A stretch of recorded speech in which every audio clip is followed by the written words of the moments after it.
Hello बच्चों, नमस्कार। स्वागत है आपका अपने परिवार एकलव्य अकेडमी में। बच्चों, आज हम लोग देखेंगे क्लास 9 का मैथ प्रश्नावली 1.2। पहला प्रश्न है, नीचे दिए गए कथन सत्य है या असत्य, कारण के साथ अपने उत्तर दीजिए। तो पहला इसमें है, प्रत्येक अपरिमेय संख्या एक वास्तविक संख्या होती है। तो चलिए इसका हम लोग उत्तर देखेंगे।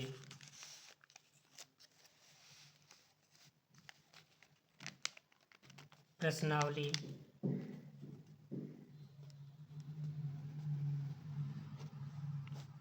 प्रश्नावली 1.2, ठीक है। इसमें हम लोग देखेंगे पहला का पहला, ठीक है। तो पहला प्रश्न है कि प्रत्येक अपरिमेय संख्या एक वास्तविक संख्या होती है।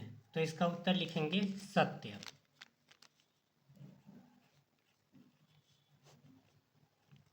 सत्य, क्योंकि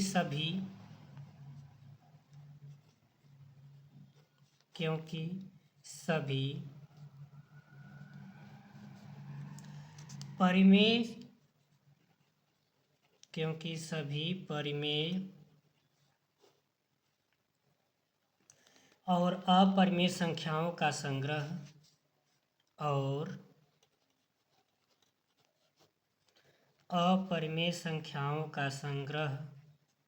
अपरिमेय संख्याओं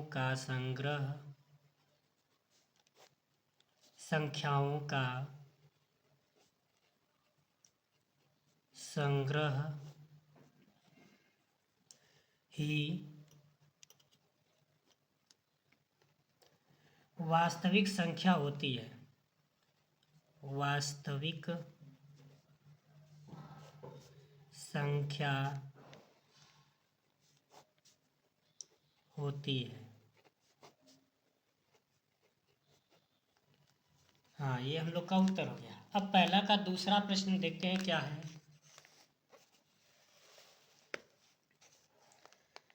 हाँ, यह है कि संख्या रेखा का प्रत्येक बिंदु यम के रूप का होता है, जहाँ यम एक प्राकृतिक संख्या है। तो चलिए इसका उत्तर देखते हैं हम लोग।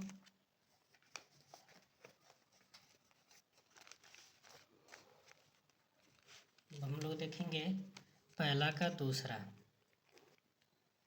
इसको लिखेंगे असत्य। असत्य, क्योंकि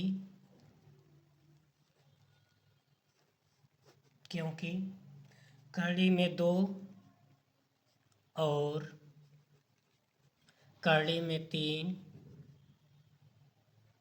के बीच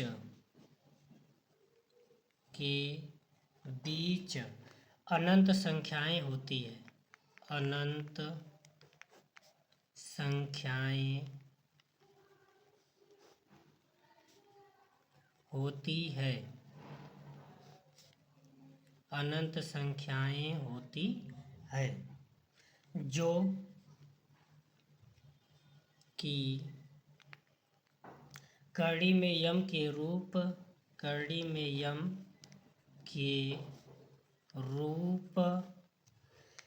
के नहीं होता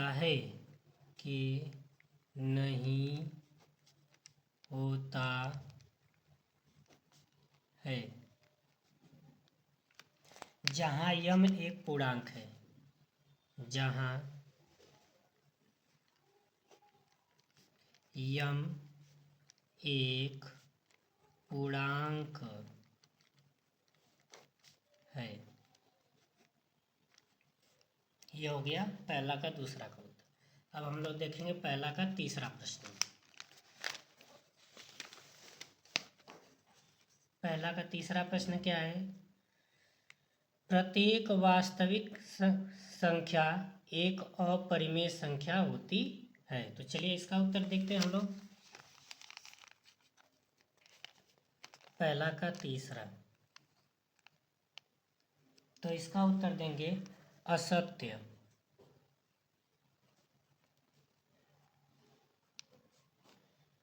असत्य, क्योंकि वास्तविक संख्या में वास्तविक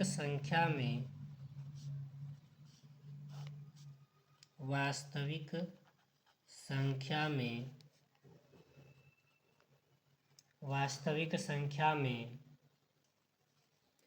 परिमेय संख्या भी होती है। परिमेय संख्या भी होती है।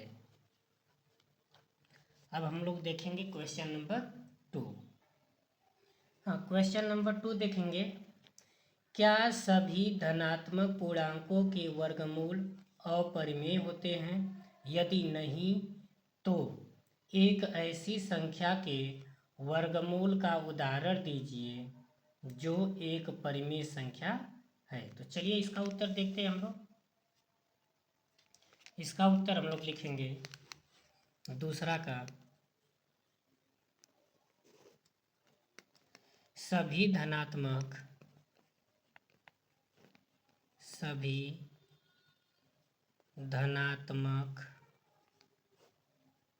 पूर्णांकों के वर्गमूल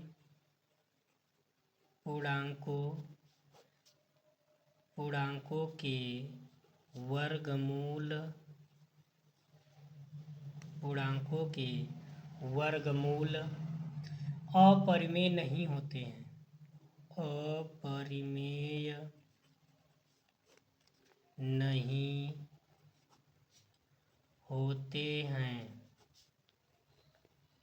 नहीं होते हैं जैसे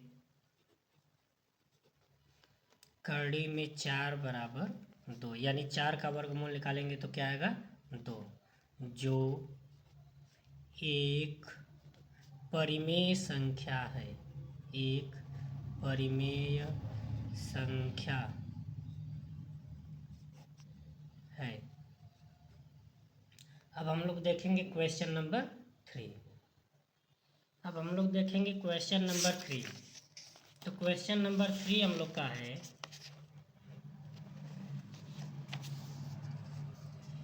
दिखाइए कि संख्या रेखा पर करड़ी में 5 को किस प्रकार निरूपित किया जा सकता है। यानी करड़ी में 5 को किस पे दिखाना हम लोग को, संख्या रेखा पर। तो चलिए इसको हम लोग समझते हैं। करड़ी में 5 को संख्या रेखा पर दिखानी है। तो तीसरा हो जाएगा यहाँ से हम लोग का, जैसे हम लोग का 4 का वर्गमूल निकालते हैं तो क्या आता है 2, तो ये क्या हम लोग का है 5, तो 5 का निकालेंगे तो ये आएगा 2 समथिंग कुछ आएगा। ठीक है, तो चलिए इसको संख्या रेखा पर दिखाते हैं। तो सबसे सर्वप्रथम क्या हम लोग को करना होगा, यानी सबसे पहले एक रेखा खींचनी होगी और एक बिंदु ले लेंगे 0। इसके बाद समान दूरी पर आप लोग लिख लेंगे 1, 2, 3 और इस साइड को क्या हो जाएगा -1 और -2। तो हम लोग का जो 5 का वर्गमूल आया वो 2 समथिंग आ रहा है। तो यानी यहाँ से यहाँ तक की दूरी हम लोग पहले ले लेते हैं 2। ठीक है, फिर 1 सेमी ऊपर ले लेते हैं।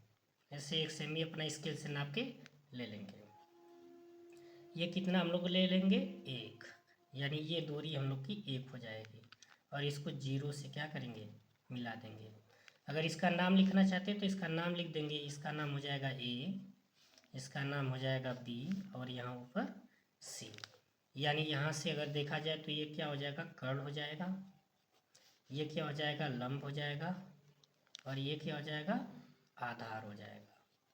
यानी यहाँ से लगा देंगे हम लोग पाइथागोरस प्रमेय। तो यहाँ पर लिखेंगे पाइथागोरस प्रमेय से, पाइथागोरस प्रमेय से। तो पाइथागोरस प्रमेय क्या होता है कि कर्ण बराबर, करड़ी में लिखेंगे लंब का स्क्वायर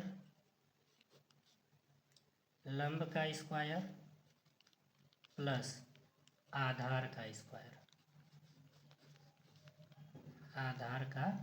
स्क्वायर।